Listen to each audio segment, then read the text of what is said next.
Welcome to the BPD Bunch. I'm your host, Zanny, and today I'm here with Mo, Celine, Darren, and Katya. We're continuing our conversation on BPD and splitting.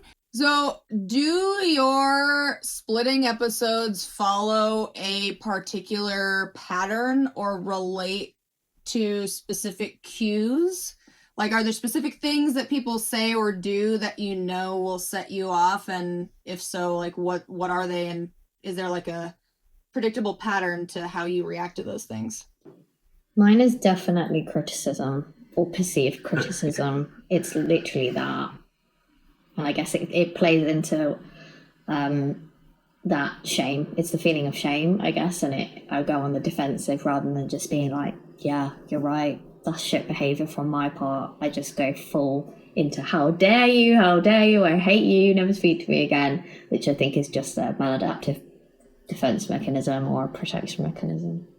Yeah, never been great at dealing with criticism. I have to agree on that one. And, I sort of try and pass it off by, I try and appease the situation by saying, you don't bother criticising me because I know how shit I am because I'm my own biggest critic, as if to try and stop them doing it, because this is going to have a longer term effect, because I'm probably going to end up really despising you because of this, because actually you're within your right to tell me I'm whatever. But mine's dependent on my mood as far as splitting goes. If I'm just having a bad day or I'm angry about something else, that's when my splitting is worse. So it really most of the time has nothing to do with other people or the situation that I'm splitting on. It's just all about my mood for the day. I think I can, to a certain extent, agree that perhaps criticism is a factor. However, I also think for me, it's a little bit unique in that paranoia plays quite a big part for me. From a BPD perspective and also from an STPD perspective, in that if I think that someone is showing me that they're maybe not who they say they are. So from a BPD perspective, someone who's not trustworthy, but from an STPD perspective, like a mole for the government, for example, because it can be actually that irrational, then I will split to try and distance myself from that person, either to not emotionally invest any longer in them for the risk of getting hurt, or because I perceive that they are in some way a threat to my safety. So for me, it's quite a complex issue. And even though it doesn't happen that often, it usually comes from some kind of extreme of thinking, and it's usually paranoia based.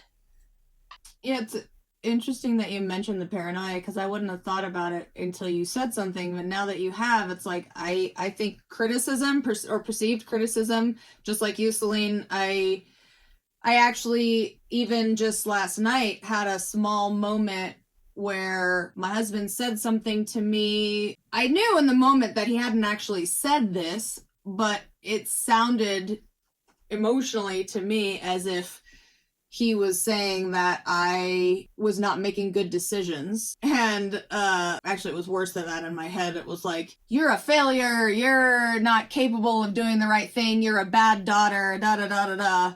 Kind of thing, because it was in the context of doing things with my family. And so yeah, that perceived criticism is probably still a big one. But also the social paranoia aspect of like, and actually it's funny, it's like the paranoid about whether or not people like me or how they feel about me, or being worried that they don't like me, and for some reason then that activates like fear of abandonment, which then activates this like split. It's like, oh, I'm somehow going to protect myself from you leaving me by being an asshole, like, because that totally logically makes sense.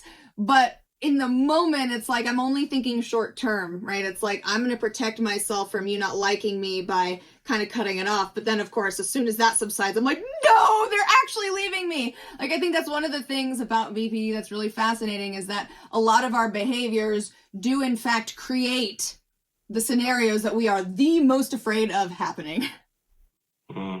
Yeah, we push people right to the limits to make it happen. Yeah, I think you're right in that we do sort of, especially in social groups or whatever, we will try to look to be the sort of the the difficult one in that, to try and get what side of those emotions we sit with people. You know, if you perceive within a group that some people don't like you, you'll damn well make them not like you by sort of, you either splitting on them or making them pass judgment on you quickly. Darren, did you have something that you wanted to add to this particular question? Like, did you have specific patterns of your own that you wanted to?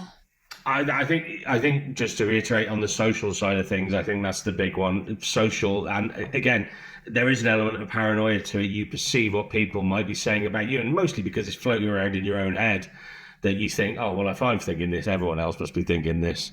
And, it sort of fits into that, being your own biggest critic, but also sort of your own biggest shit stirrer. And you are going to create problems for yourself with that. And 9 times out of 10, there wasn't a problem before you opened your mouth, but now I've opened my mouth, there is a damn well problem. And everyone else now remembers something that wasn't there previously. And you've got to dig your way out of that hole for the next 6 months or whatever. Thank you, everyone, so much for watching. We hope you got a nugget of wisdom to take with you on your journey. Please make sure to like, subscribe, and turn on your notifications so that you do not miss a single episode. We have a Patreon with more behind the scenes and extras, so if you love the show and want to see more, please consider supporting us. Patreon.com/the BPD Bunch. We will see you next time.